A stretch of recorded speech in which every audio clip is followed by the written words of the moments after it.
Okay, patch 14.5. So they decided to go back on what they were going to do with 3 splits this season, and so we're just going to have 2 like last season.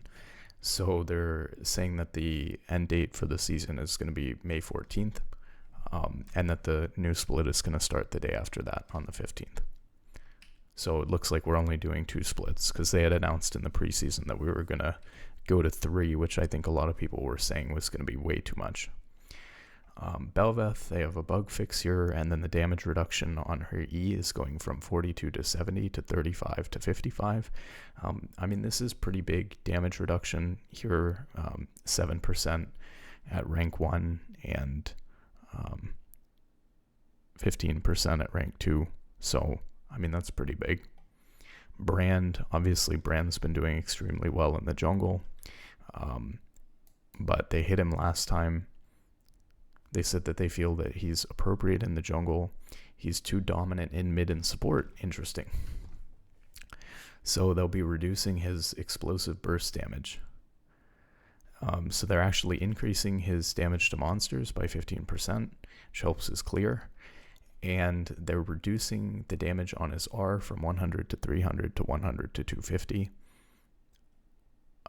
It's interesting that this is supposed to be targeted at support because, of course, you're never getting to rank 3 and rank 1, which would be level 16, and the rank 1 R is staying exactly the same, and you're only losing 25 damage on the R. I guess it's per hit. Okay, so that's maybe a little bit more significant at rank 2, but it's not really that big of a deal. The AP ratio is staying the same, and then the cooldown is going up a little bit. It's not really the end of the world either way. I think that this is actually probably going to keep Jungle Brand at about the same power level. It probably is slightly a nerf to mid and support, but not really that noticeable. And to be honest, he's more prevalent in jungle than support and mid anyways, so I don't really know why they're saying that they want to knock him down a peg in those roles. Evelynn Q damage decreased, so that's probably going to hurt her clear. Oh, it's just on her AP ratio. Yeah, this is absolutely meaningless. I mean, it's just a 5% AP ratio, so this isn't going to hurt her clear. It's not really going to do a whole lot. Jarvan's armor growth is going up by 0.4, which is nice, but not going to do a whole lot. But this is the big one, is his Q cooldown is going from 10 to 8 to 10 to 6, and that's not a huge change, but the reason why it's such a big deal is because, of course, Jarvan's EQ combo relies on this Q cooldown, and so being able to do this much more frequently is going to be really good for Jarvan. And Jarvan was the type of champion that was, kind of like he had been picked, and then they reverted some changes that they had made to him, and he's just kind of been sitting like just barely outside of the meta, so Jarvan could definitely come back with these changes. Kayn healing from 25% to 25% plus 0.5% per 100 bonus HP. I mean, so this, I guess, helps Rast a little bit, but it's not really that big of a deal because... And then we've also got this 65% to 75% of damage dealt, so you heal a little bit more there. The thing is that Shadow Kayn has been way more popular than Rast, and so I don't see these changes like changing that drastically because he's just getting a little bit more healing, and a lot of times if you think of the effect that you're getting, I mean, how many times are you even ulting in a game? Like 10, something like that. So if they wanted to do something that would be more impactful, they'd do something, probably not on his ult, because this is a minor healing change to his ult, right? So they need to do something to his Q or his W, to give him some sort of advantage there. But this just probably isn't going to help a lot, but I suppose it's nice. Kog'Maw, they're changing his passive so that he gets 10 to 50% movement speed over 4 seconds instead of 0 to 40% when he dies and runs at you. So this is nice. It's going to help a little bit, but it's mostly quality of life. I mean, it's probably not going to be that many scenarios where having this little bit of extra movement speed is going to make a huge difference, but you never know. And then this was actually really annoying, so I'm glad that they changed this. His Q was always very, very slow, but now they've changed it from a specific cast time to just match his auto attack frame time. And so that's really nice because it's just going to feel like an auto attack that you're weaving in rather than this spell that has a weird cast time. But this is just quality of life. It's not going to change a lot. His E slow is going from 30 to 50 to 40 to 60%. So again, that's like kind of nice, but not really that big of a change. Obviously, like Kog'Maw is not good or bad based on his E slow. And then his R, they're going from 100 to 180 to 100 to 180, 65% bonus AD to 75% bonus AD. So he's getting a 10% bonus AD ratio increase. AP stays the same. Again, I mean, AD Kog'Maw, especially, if you're playing AP Kog'Maw, then this doesn't change your ult at all because you don't have AD. If you're playing AD Kog'Maw, like, you're not really playing for your ult anyways. So what this all feels like to me is I've been thinking Kog'Maw's been good for a long time now. And so I wonder if these are just a bunch of small quality of life changes and some placebo buffs where they've attempted to give a slight buff to like almost every single one of his abilities so that people, give Kog'Maw a chance and realize that he's actually pretty decent right now. But it's probably not going to change a whole lot.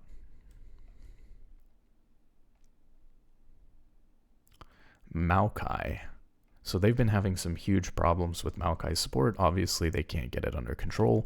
The last change that they did was a complete joke because they said that they wanted to hurt Maokai support, and then they nerfed his Q damage, which just hurt jungle Maokai a lot without doing much to support Maokai, because support Maokai is not able to just walk up to you and lane and Q you over and over again. So that's not where his power is coming from there. And for jungle Maokai, having a bunch of damage off of your Q, which you're using over and over again to clear camps, is really killer. So they just ended up hurting jungle Maokai tremendously and not doing anything to support Maokai. They've reduced his base movement speed by 5. I actually think this is a pretty decent change, partially because what do you change about support Maokai to actually make him bad? Because it's not like the old support Maokai where he's building, Imperial Mandate and doing a lot of damage through his saplings. So one way before, when that support Maokai was good, is you could just nerf saplings, and that wasn't going to be that big of a deal to jungle, but it was going to be a big deal to support. But since he's just building tank, I mean, you can't really nerf almost anything about it. And anything that you do nerf about Maokai in support is going to equally affect other roles, so it's very, very difficult. But movement speed is actually quite a big one, because if you're playing support, the thing that matters the most for support is, are you able to run at somebody and W them? That's how you engage on support Maokai. That, or you're just using your ult. But I mean, unless you're going to do massive changes to Maokai as a champion, you can't really do a whole lot to his ult. So, and like I said, even if you did, you slow the ult down or something like that, or make it smaller, it's just going to hurt jungle and top lane Maokai just as much. So it's not really going to knock him out of support. This movement speed change is good because it's one of the few things where if you're playing jungle Maokai, to be honest, right, you should be able to compensate for a slight movement speed loss by ganking, from a better angle. You're often flanking people who are coming out of no vision anyways in a really good spot. And so you don't really need this, right? Whereas on support, you need this movement speed in order to get onto somebody and W inside of lane where they're trying to space you and where you're not just coming out of nowhere like you would in jungle. So I think this is a good change, but it's only 5 movement speed. That being said, it's not going to be the end of the world. It's not going to kill the champion or anything. They're restoring Q damage, but only to monsters. So that's going to, help revert some of that change that they did on the last patch that was really hurting Maokai jungle. So that's nice. For jungle Maokai. And then this is another good change, is they're increasing the cooldown on his W. Although it's not that big of a deal. I mean, they're only adding 1 second at each rank. Yeah, Maokai's still going to be busted. They're only adding 1 second at each rank. And so that's obviously not going to be that big of a deal. definitely nerfing the cooldown on Maokai W hurts support more than it hurts jungle, because again, jungle's going to be coming in and ganking, once every couple of minutes or something like that, or once a minute. And so, you're not going to be spamming W twice on Maokai jungle during a gank. Whereas if you're in bot lane and you're playing support, you could engage on somebody and start trading with them twice. As soon as the W comes off a cooldown, you're looking for it again, right? Whereas on Maokai jungle, you W somebody top lane or something during a gank, and then you're back to the jungle, you're back to farming. It doesn't really matter whether it's up or down. So this is definitely another thing like movement speed that probably hurts support more than it hurts jungle. But, how is this going to impact Maokai's win rate? Are there really that many scenarios where because Maokai can't W for 1 extra second, that in support that's going to decrease his win rate by even 1 or 2%? There's no shot, right? And we're talking about a champion that's been sitting at a 55 or a 56% win rate for patches and patches and patches, probably 5 patches now. So there's just no way that this type of change is going to have the impact that they're hoping it is. So you best believe we're going to see Maokai in the next patch. Okay, we got Nidalee here. Base movement speed is going down by 5, and her bonus damage to hunted targets is going on her Cougar Q is going down 10%. Try saying that 10 times fast. I can't believe they're nerfing Nidalee. What did they say here? Nidalee's in a pretty stable place right now, but that's only if you look at Emerald and below. In high diamond and above, she's at apex predator levels of powerful. Yeah, I don't think that this is the case. I think Nidalee's really bad actually right now as a champion. At worst, she's pretty balanced, and the reason why Nidalee excels in high elo is because a lot of high elo junglers are really good at Nidalee and like playing the champion. And like when you look at the type of champions that high elo junglers like to play, it's like Graves, Nidalee. These are just the type of champions that a lot of high elo junglers like, because they're very high skill cap, very skill reliant, champions, but they have that high skill ceiling and allow them to hard carry a lot of games. I don't necessarily think it makes the champion broken. I think Nidalee's, been bad for years in competitive, and even in solo queue, I don't lose to Nidalee and think, damn, Nidalee's overpowered. I think like, wow, this guy's really good at Nidalee. Even in, Masters Plus. Okay, Rek'Sai. Yeah, Rek'Sai, they did a lot of changes to Rek'Sai last patch in an attempt to kind of save the champion, and it was a complete disaster. Like, I don't know if they have, PTSD from like all of the reworks that they've been doing where they come out and they're way too overpowered, but they really underpowered, and like they they'll change something about Rek'Sai, like the knock-up being able to hit multiple people, and they're so concerned about it becoming broken that they're like overcompensating the other direction now. And so they took so much damage and so much power away from Rek'Sai on the last patch that it was absolutely unbelievable. So let's see what they did. Attack windup, 26.67 to 20% plus 60% attack speed instead of 100% attack speed. So her attack windup is slower. This means attacks take 25% less time to fully animate at level 1. Oh, this is the amount of time that it takes. So this is actually faster. So it takes 25% less time to animate. Down to 3% less time with Stride Breaker, runes, and Q active at level 18. Basic attack cast frame from 12 to 10. This means attacks deal damage about 20% earlier in the animation. Okay, critical strike cast frame 9 to 10, so these match, that's fine. Q, attacks can no longer be cancelled mid-attack, now matches most other empowered attacks. Cast frame 12 to 9. Why did they make these cast frames 10 and then this one 9? That doesn't make sense. It looked like they were trying to make these the same so that it's consistent, but then they made Q different for some reason. This means the attack strikes the target 33% earlier in the animation. Attacks now stack Spear of Shojin. by the way, am I missing something here? Just a quick note on the math, right? 12 to 9 is a 25% increase, not 33%. It would only be 33% if you calculate 3 out of 9. So this math is wrong, by the way, Riot. When you take percent change, you have to take the old number minus the new number divided by the old number. You don't take the difference and then divide it by the new number. That's not how that works. So somebody at Riot needs to take algebra again. Anyways, it's a classic.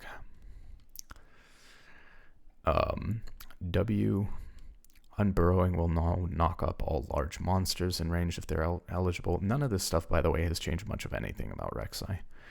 Unburrow can now damage but not knock up targets who were recently knocked up and immune. So this was like a problem where if you knock up 3 people, or if you knock up 3 people, but one of them had already been knocked up by you before, and so they were immune to getting knocked up again because that was still on cooldown. Now it'll still do damage to them. So that's slightly helpful, I guess. I mean, obviously this is more like a bug fix. Fixed a bug where Rek'Sai could stop auto-attacking after burrowing. Okay, none of this is doing a whole lot. Bug fix in progress. What does that even mean? They haven't fixed it yet, or what? Reduce the frequency of a bug. Wait, okay, so they've reduced the frequency, but they haven't fixed it. That caused Rek'Sai to occasionally fail to dash when crossing walls. Yikes. Okay. E. At 100 Fury, a Rek'Sai's E went from 6 to 14% of the target's maximum health to 8 to 14%. Okay, so that helps a little bit. This is a first, like, real buff. And but this is not a ton. I'm kind of surprised that they're only increasing it early when the champion was in such a dire state after the heavy compensation that they did, that the champion needs like massively buffed. And then the R, 100 to 400 is 150 to 450. So that's going to help. But again, kind of like the Kayn change that we talked about, you know, the thing is getting 50 damage on your ult compared to getting like 50 damage on your Q on a champion makes a huge difference, because you're only ulting, you know, very infrequently compared to how much you're queuing or something like that, right? So take this with a grain of salt, because while it's nice to be able to execute somebody a little bit easier, that is only going to come in certain situations where like you just barely need extra damage to kill somebody. And even then, how much is that going to impact the outcome of games? So, you know, this is nice, but I think Rek'Sai could have used a lot more love than this. I think Rek'Sai is still pretty bad. And then this is going from 20 to 30% of targets missing out to 25 to 35%. So again, you know, decent increase on the damage on R, decent increase in the 100 Fury empowered E early, but and then a lot of bug fixes and quality of life stuff. But I really think that with how much damage they took away from Rek'Sai on the last patch, I really don't think that this is going to help bring the champion back. Senna Q damage decreased, but the flat is staying the same. It's just minus 10% bonus AD. I mean, especially like, obviously support Senna's still building AD, but you're not getting so much AD, I don't think, especially early on, that this is going to make, you know, almost any difference. Like, Senna is quite powerful at the moment, dominating as a conventional bot laner in solo queue and as a support in pro play. Yeah, I mean, she's been crazy broken for a long time. She's my ban every single game, and so only seeing minus 10% bonus AD on her Q is pretty bad. A lot of changes to Seraphine here. They buffed her movement speed by 5. They took her mana growth down by 25. The mana regen went from 0.4 to 0.95. So I don't like a lot of these changes. You'll get through this, and we'll show they're taking a lot of her mana costs, right? And they're just changing it around. And I think that this is really actually quite deceptive, because they're reducing her mana growth, but they're doubling her mana regen. And the thing that I hate is that actually, if you think about what that means in game, is it means you'll see a Seraphine that looks like she has no mana, but then she'll regen her mana twice as quickly. And so if you think about it, if she's going to end up with the same amount of mana anyways, it's better for it to be flat mana so that you can see that she has it, rather than her suddenly, it looks like she's because her mana bar is like this big, but then she regens a bunch of mana and she's able to hit you with a bunch of stuff out of nowhere. I feel like super high mana regen or super high health regen is really deceptive compared to just giving somebody the flat health or giving someone the flat mana. And so I feel like it's like anti-clarity. And so if you're gonna, first off, like, why nerf the mana if you're just gonna give it back to her in other places and not really change anything? And then if you're gonna do that, like, why make it deceptive? But anyway, so what they're attempting to do here is they're attempting to get Seraphine out of bot lane and kind of back into support, which I think is fine. So her movement speed's going up, her mana growth, so this is the flat mana that she gets per level, is going down significantly, but her mana regen is like over doubled to compensate for that, which again is deceptive because it means that not really much is changing here because this is over doubled, but this is halved. I think that, you'd have to look into some math on this, but I almost think this means she gets more mana. And then her base AD is going down by 5 to make it a little bit more difficult for her to last hit. Her passive, they've removed the 300% minion damage modifier, so that, it takes away, again, her ability to wave clear and last hit. Damage 5 to 30 is 4 to 25. Is this based on level instead of rank now as well? Oh no, it was level 1, 6, 11, and 16 before. So it's weaker. The damage is weaker as well throughout the entire thing. And then the AP ratio is down by 1%, which obviously would hurt like an AP version more. The Q missile speed is increased, so the Q is faster. The cooldown is way down actually early. Oh, but it's up 1 second later. So from 10 to 5 to 8 to 6. And then the mana cost is going from 65 to 85 to 60 to 100.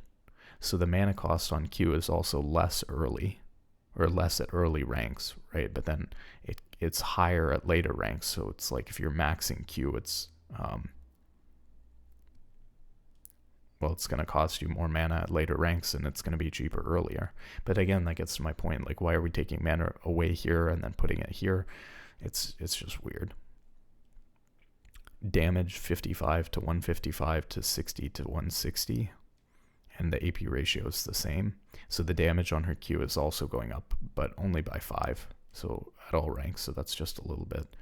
The damage amp based on missing health is going up from 50 to 60%, but the damage amp no longer affects non-champions, so again, it's not as easy to clear waves or to last hit. No longer prevents minions from dying to other minions while in flight. Wow, that's crazy that did that. I didn't even know that did that. That's kind of nuts. So again, making it harder to last hit if you're trying to play at 80 carry or mid. W surround sound, cooldown from 28 to 16 to 22 to 18. So this is really nice for support because it's going to bring her W cooldown way down early, although it does get a little bit longer later, but that's not that big of a deal. And the mana cost is also going down on her W. So from 80 to 100 to 70 to 90. So 10 at all ranks. The shield from 50 to 150 to 60 to 160. So the shield is also getting increased. AP ratio is the same. And the bonus movement speed is also the same, but the AP ratio on it is from 4% to 2% movement speed. So again, that's going to affect AP versions of Seraphine. The E from a 10-second flat cooldown to 11 to 9 seconds, so it's going to be a little bit longer earlier, but a little bit shorter later. And then the mana cost is 60 at all ranks, so again, we're decreasing the mana cost on E, W, and Q for the most part. we're taking away her mana growth, but then we're giving her a bunch of extra mana regen. So what is the point of taking away the mana growth and then making all the abilities cost less? I just don't understand. These damage is from 60 to 200 to 70 to 190, so it's a little bit more damage early, but a little bit less damage later, although they're buffing the AP ratio on her E. So this is a little bit weird to me, because isn't the whole point to, maybe that they feel like the other changes and the changes to CSing are enough, but isn't the whole point that we're trying to get rid of the AP variant of Seraphine? So I don't really understand why we're buffing the AP ratio here. I guess the idea is that maybe if you don't want to hurt the mid version of Seraphine, like, but I mean, the same thing would affect bot lane. I guess the idea is that if you are going to go AP Seraphine, at least E is a more skillful ability, because it's, it's her only, I guess, real skill shot that doesn't, it's not like some huge AoE. So, I guess it's more fair, you could say, to put more power into this ability. And then the slow duration is going down early, but it's more later. The slow duration is longer later. And then the minion damage is also decreased again, so it's harder to wave clear in CS. And then her ult is losing 20% AP, and the cooldown is going up 10 seconds at rank 2 and 20 seconds at rank 3, and it's the same at rank 1. So all in all, I think that these are good changes to get rid of AP Seraphine and to try to force her back into support. The only problem is it kind of kills the champion, because I don't think a lot of people play at support, and you didn't really put any significant power into support. You just like gutted the AP ratios on the champion and like the ability to CS. So that's kind of weird. Sivir is getting 4 base armor. That's not really going to change much of anything, but it's definitely a little bit nice for a weak champion. And I will say, even though I'm going to like gloss over this one, right? Riot should do a lot more changes, because there's a lot of champions like this that are like really weak, and they could just give them like small changes that are, like not great, but kind of nice.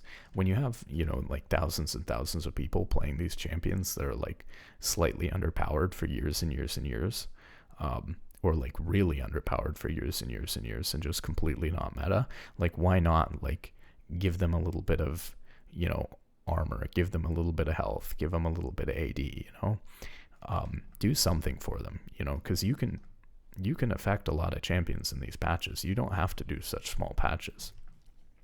So if you're going to ship little changes that aren't going to make a big difference, I'd like to see Riot do more of that for like a lot of champions. Okay, Smolder. So I was kind of surprised to see this, because I think Smolder's kind of a controversial champion. Depending on who you ask, he's either really good or he's really bad. But I think he's really good. So they're saying he's currently in a healthy spot, and we're generally happy with how he's landed. So let's see. So the Q change is kind of complicated. The third upgrade bonus true damage. So this is when you get to, 220 stacks, and this starts doing, maximum HP true damage. Rather than doing 6.5% of the target's maximum HP as true damage, it's going to do 2% of their maximum health, or 2% of your bonus AD as their maximum health. So this means for every 100 AD you have, you're doing 2% of their maximum health, and then 1% AP, and then 0.8% of Dragon Patient stacks. So at like 220 stacks or whatever you need to get to, 220, 225, something like that.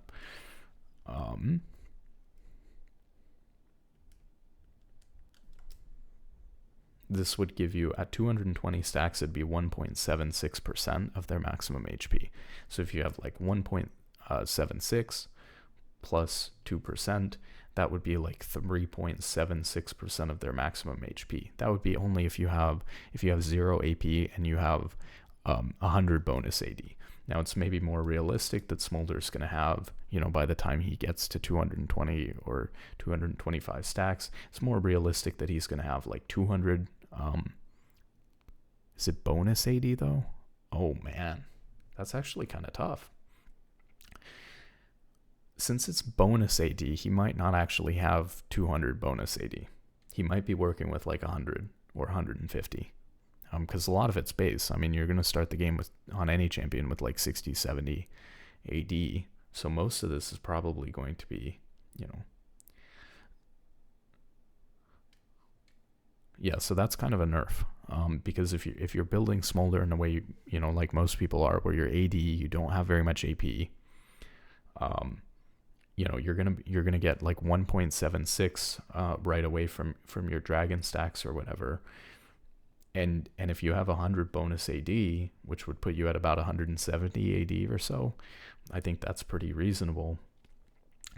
When you get to those stacks, you're only going to be doing 3.76% of their maximum HP instead of 6.5%. Now it does scale, so there is a break-even point here where like eventually you'll get enough bonus AD and enough stacks that like way after this will actually be even stronger. But it definitely means that when Smolder hits 220 or 225 stacks, instead of him instantly coming online and doing like crazy amounts of damage, it's going to be reduced quite significantly, but then he's going to get stronger and stronger as the game continues to go on. So if he's able to scale even longer into the game, then this will actually be even stronger. So it turns him into even more of a hard scaling champion. I think this is fair too, because actually a lot of high elo Smolder players were figuring out how to get like 220 stacks at like 17, 18, 19, 20 minutes.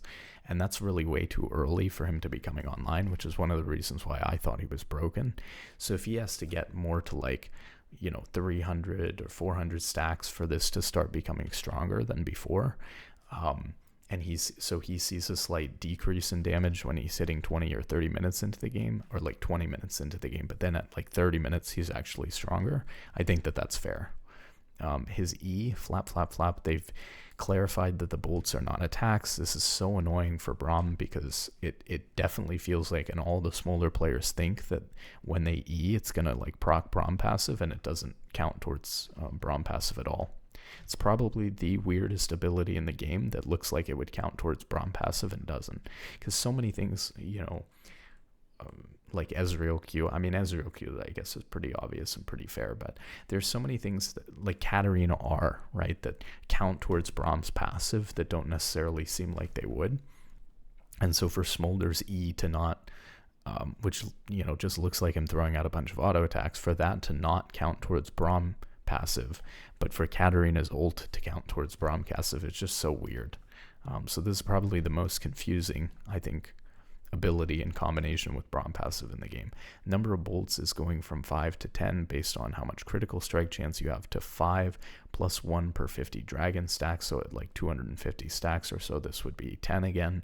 And then this is going to help him, so again, when he hits that point where he's at, 250 or so stacks, he's going to break even. And then as he scales, he's going to scale even harder as he gets later into the game, because it's going to, do more than 10 bolts. And then his R damage is decreased from 225 to 475 to 200 to 400. The bonus AD ratio and the AP ratio are staying the same, but the sweet spot increased damage multiplier is going up by a full 20%. So if you're hitting people with the right part of the ult, this is going to be a damage buff. And if you're just hitting people with the wide part of the ult, it's going to be a nerf. So I think this is a good change, because again, it's pushing him more in a direction of, skilled players are going to be stronger, and people who aren't that good at the champion are going to do worse. And then you have a self-heal here as well, which is also getting nerfed. It's going from 110 to 210 to 100 to 170. So that's kind of a significant reduction to the heal. Although AP ratio is staying the same, they're adding a bonus AD ratio now, though. So if you have like 100 bonus AD, you would get like 50.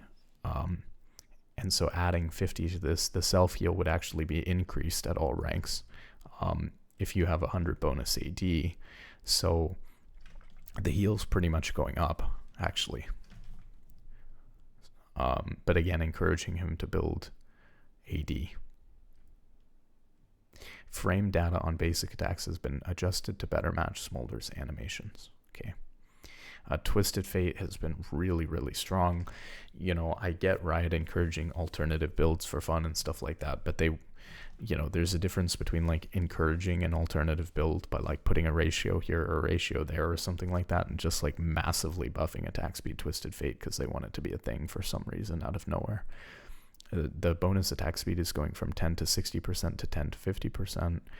The bonus damage is going from 65 to 165 to 65 to 165. That's staying the same.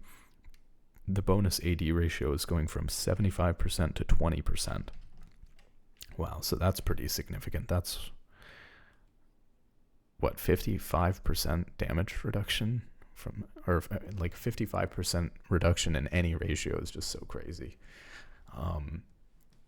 And the AP ratio is staying the same. So this will definitely help bring Twisted Fate back in line. I'm not really sure enough about the specifics of Twisted Fate to say whether this alone would, kill 80 attack speed Twisted Fate, but this is a pretty decent change. Vayne, her bonus movement speed on her passive towards so this, you get bonus movement speed on Vayne when you're moving towards enemy champions. It's going down from 45 to 30 to try to hurt top lane Vayne. Of course, this is probably also going to hurt AD carry Vayne as well. Inevitably, they're saying the bonus movement speed during her ult will be unchanged at 90. So I'm assuming they're like, increasing the movement speed that she gets on her ult to compensate for this so that her ult still feels the same. And then the Q tumble cooldown is going up early, but is the same later.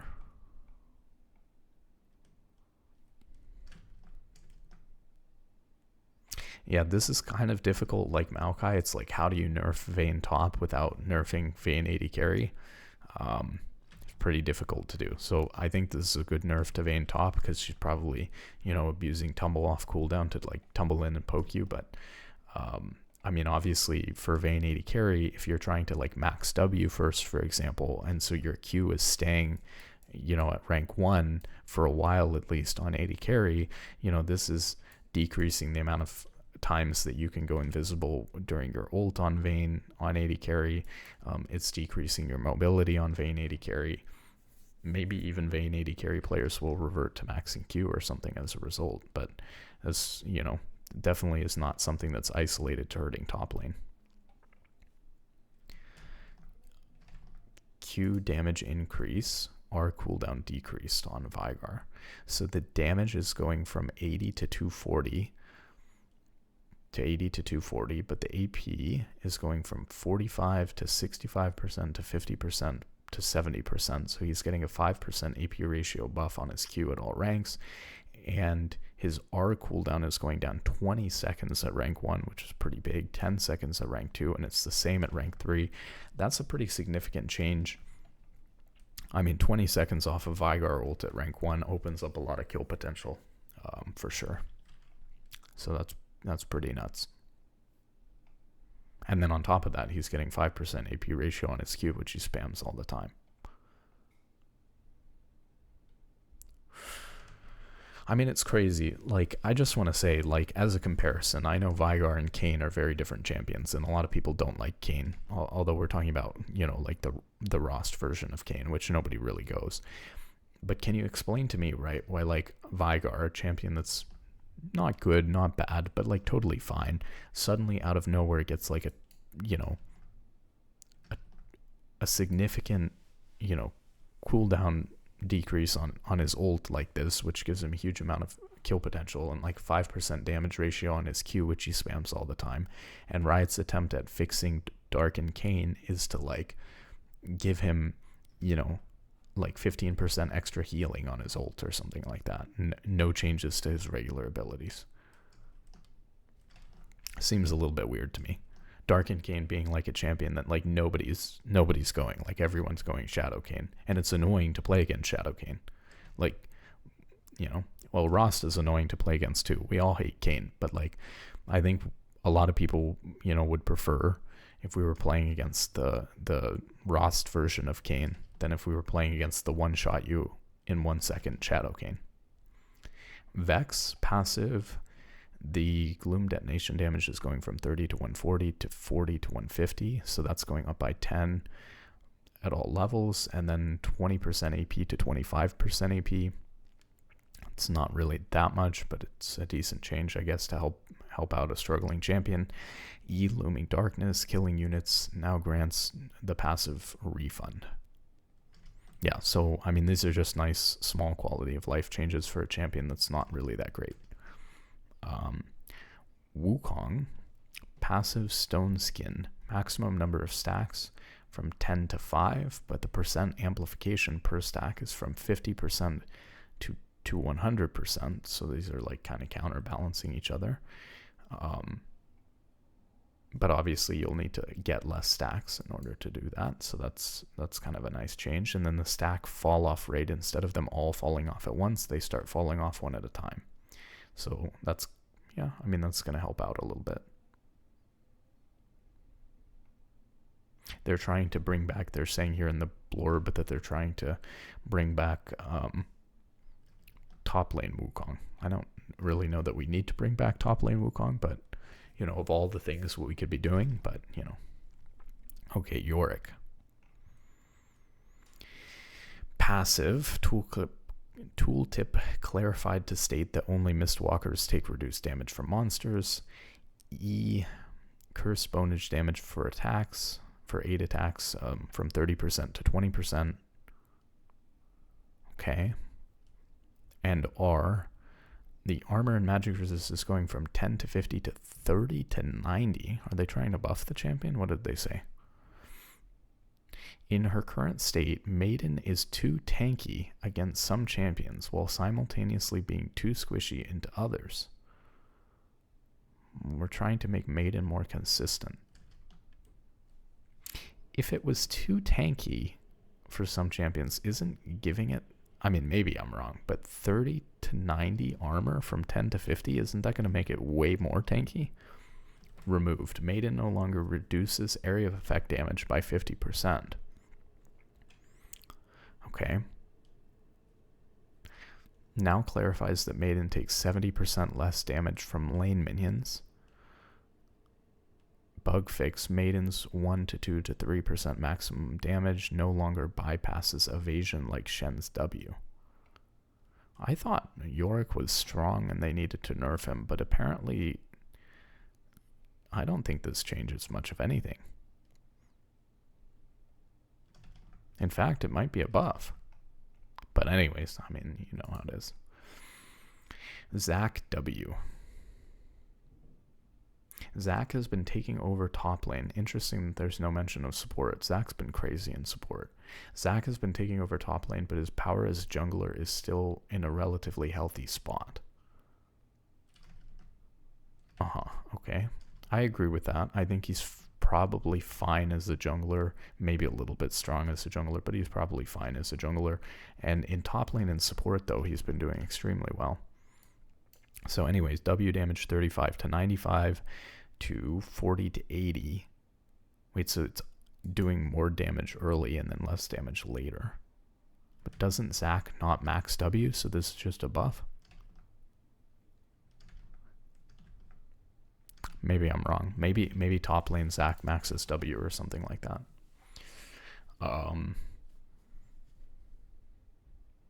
4 to 8%, 4 to 8%, 3% per 100 AP, 3% per 100 AP. Wait, isn't this supposed to be a nerf? It is what it is. Okay, support items.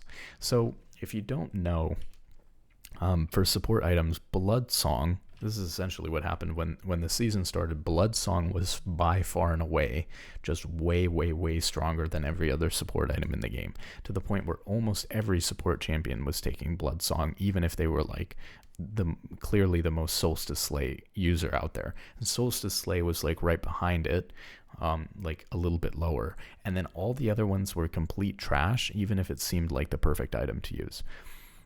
They've made some changes the last couple of patches to buff some of the other support items like Zax or whatever, and Dreammaker and Celestial Opposition, and they've nerfed Bloodsong pretty significantly, and they're nerfing Solstice Slay in this patch. So hopefully, it's hard to judge just from the patch notes, but hopefully we'll see a little bit more parity between the support items, and we'll see supports that are kind of designed to be going Celestial Opposition, like Engage supports, actually taking that instead of Solstice Slay, and we'll see Solstice Slay become better, on users that we've already seen this, that Solstice Slay became better on users who wanted to use that versus Bloodsong, and hopefully we'll see Dreammaker and Zax become more powerful on champions that are taking Bloodsong instead of like every support taking Bloodsong. So we'll see here. So Celestial Opposition cooldown by 2 seconds, that doesn't do anything, that's meaningless. The slow duration is going up by half of a second, that's okay, that's pretty decent. And the slow strength is going up by 10%. I don't think that this is that big of a buff. I think this is very minor, and probably it's not going to push it the 2 or 3% that it needs to come into line, with the Solstice Slay or a Bloodsong. Now, maybe because Solstice Slay is getting nerfed too, maybe that plus this will bring them more in line with each other. So maybe that's why they're going light here. But I would expect them to have to make another round of changes if they're going to go this soft. Dreammaker, which is, so this is like your engage support one. This is your healing and shielding one. So the bubble damage reduction is going from 40 to 75 to 255. And I was calculating here, like, okay, where are you at like level 9, right? 75 plus 255 divided by, actually, I don't even know how this works. It's weird because it scales from level 6 to level 18. So it's going across 12 levels. So if you take like 255 minus 75 would be like 180. That's how much it increases by. Over 12 levels would be like 15 per level. So if you were at level 9, you would start with 75, and then you would get 3 times 15.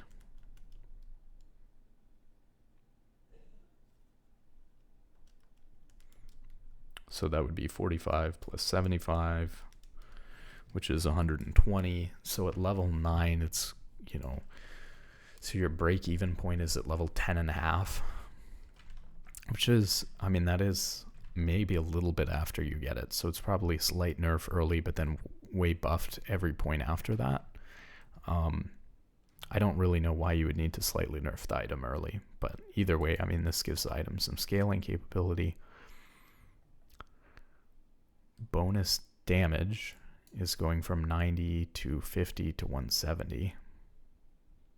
So this is of course slightly buffed like they wanted to, but again, I think that they've gone pretty light on buffing Dreammaker and Celestial Opposition, so we'll have to see how those end up playing out. But I don't really think that it being about the same at level 9 or 10 on support. You don't spend very much time on Lulu or something like that at like level 11, 12, 13, and 14 in a solo queue game.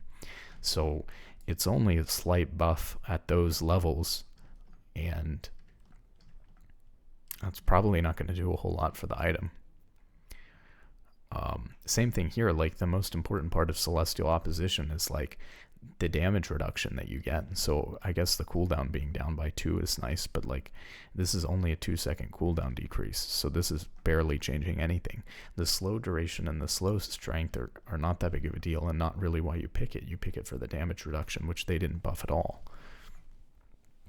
Frozen Heart has been really strong. Obviously, like the 2 best tank items in the game have been like Kaenic Rookern and Frozen Heart, and so they're upping the cost on Frozen Heart by 100 gold and decreasing the armor by 5. This is an appropriate change, but I'm surprised that they're doing this but not touching Kaenic Rookern, because this just makes Kaenic Rookern an even stronger relative item to Frozen Heart. And you're still going to build Frozen Heart in the spots that you're going to build Frozen Heart in, so it doesn't really change a whole lot, but it's a little bit more of an appropriate power level. Heart Steel, proc bonus damage 100 to 80, and 10% bonus health to 12% bonus health from items. So the damage,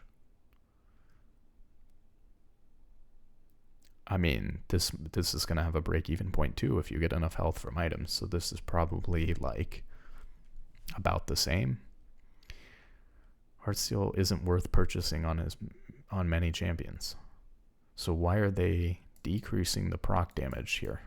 I mean, maybe this 2% bonus health from items is bigger than I think it is, but I mean, obviously there's break-even point, it'll become stronger at a certain point, but this seems almost like about the same to me. And then this is just the Ornn upgrade, doing the same thing. This is the Solstice Slay nerf we were talking about. Don't know why they didn't put this with the other support items, but whatever.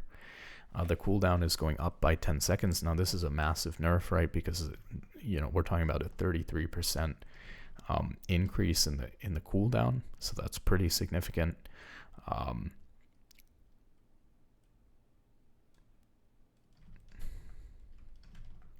The bonus health is going from 7% of your maximum HP to 50 to 230, levels 6 through 18. So this was another one. So again, at level 9, where are we actually at here? 230 minus 50, so you get 180 over 12 levels? Yeah. So that's also 15 per level. So at level 9, you're at 50 plus 45. You're at 95. Before you were at 7% of your maximum HP. Let's say at level 9 you have about 2000 HP. That would have been 140. So you're going down from like 140 heal to like 95. That's pretty significant nerf as well, on top of the cooldown nerf. And the bonus movement speed going down by 5% as well.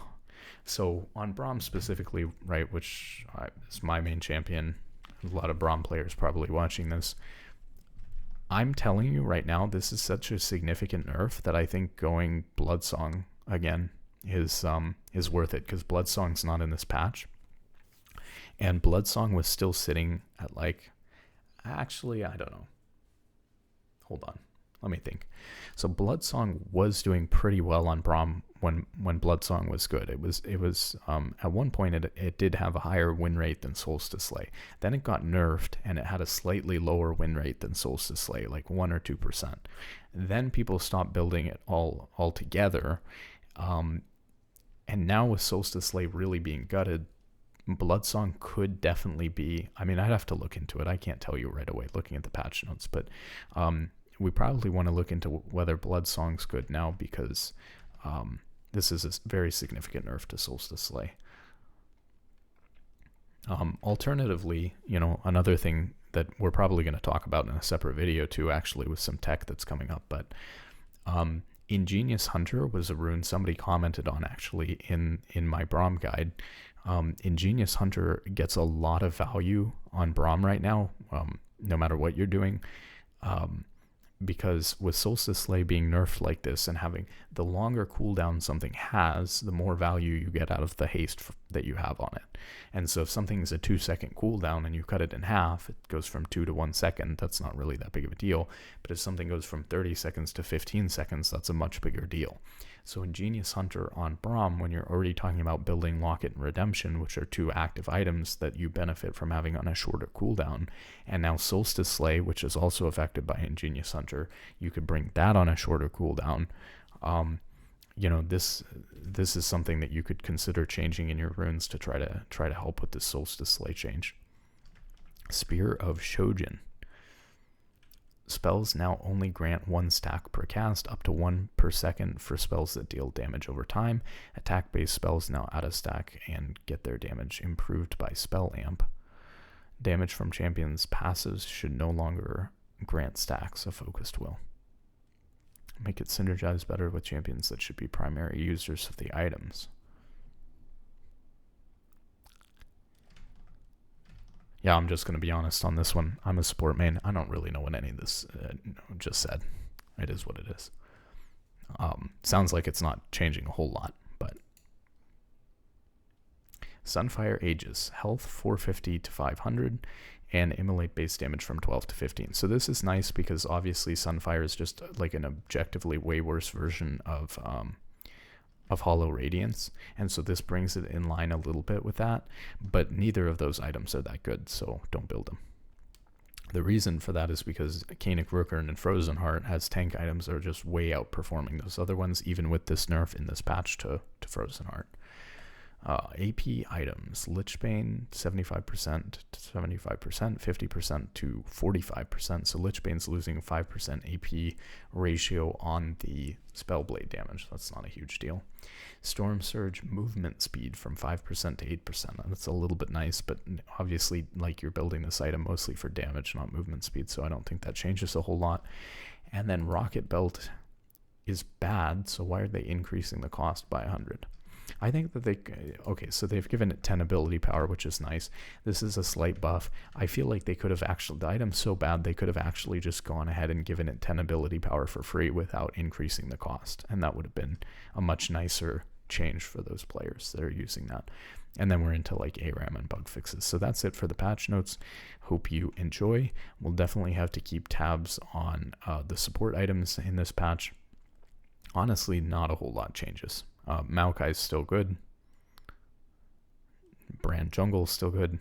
They managed to change a lot of stuff without changing anything. So hope you guys have a good day in solo queue.